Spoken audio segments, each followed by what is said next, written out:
Ngayon mga po, magtatanim na tayo ng paminta. Una, nilagyan ko ng lupa sa ilalim. Ang ginamit kong lupa rito ay may buhangin.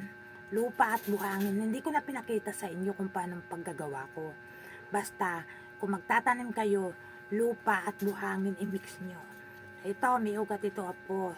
Kaya sure ko, mabubuhay naman siguro to. Kasi may ugat na siya eh. Pwede rin itanim nito ang walang ugat. Ayan.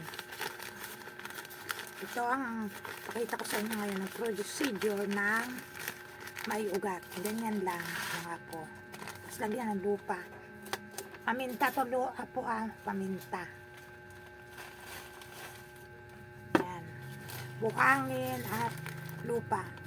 Ano yan? Matabang lupa itong ginamit ko rito. Kasi ito yung pinagsunugan ng mga damo. Tapos may kasama itong tayo ng baka. Lupa.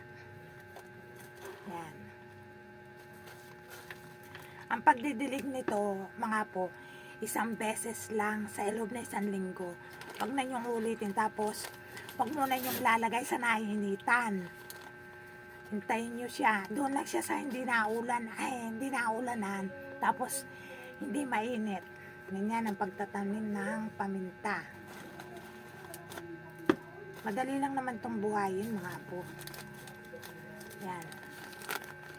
Lagay natin sa seedlings. Sa seedling bag. Yan. Hindi ko na pinuno po ng lupa.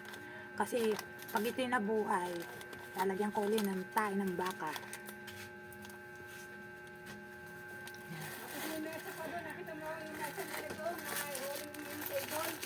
Naku, kaganda ng background ko mga po.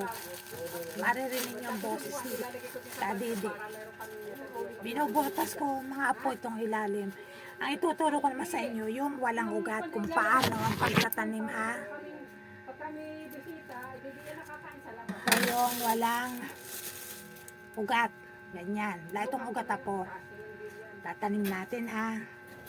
Dapat daw dalawang notes. Ito pangalawa. Ayan o.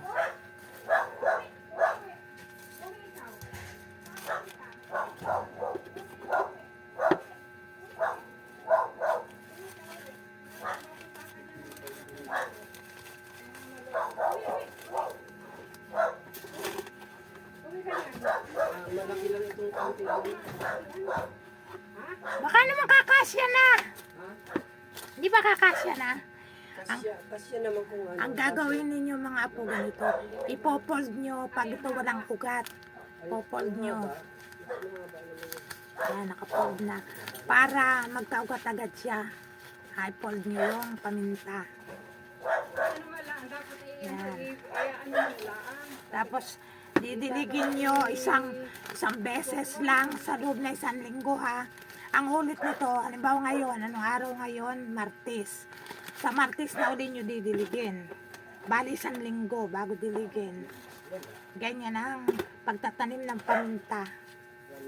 Pwede pala ito bilhin kasi 190 lang. O, huwag mo nang bawasan yan, tay. Yan. Pagkalipas ng 15 days, buhay na to mga apo. Huwag lang nyo lalagay sa initan at huwag nyo didiligin ng diligin. Ayaw nito ng pagbagong tanim, ayaw nito ng dinidilig. Kahit siya, yan o malaki na, ayaw din yan ng dinidilig. Isang beses lang. Kung maaari ang ididilig nyo yung pataba na. Mga organic lang naman ang pandilig ko mga apo eh. Mga organic, ayan. Ganito magtatanim ng pamintang walang ugat ha. I-fold nyo ng ganyan.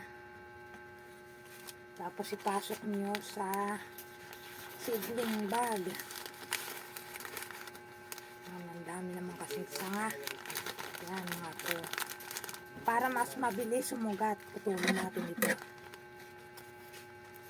Para mabilis sumugat ako. Ang ganon. Fold nyo. Saka nyo lagyan ulit ng lupa. Ang pagdidilig ha, tandaan nyo, isang beses lang sa loob na isang linggo. Yan. Ang ano nito, ang ginamit kong lupa ay buhangin at saka lupa. Yung anong lupa ha, yung matabang lupa. Hindi mag-video. Basta na lang mag-ano yan. Nagkagawa ako dito.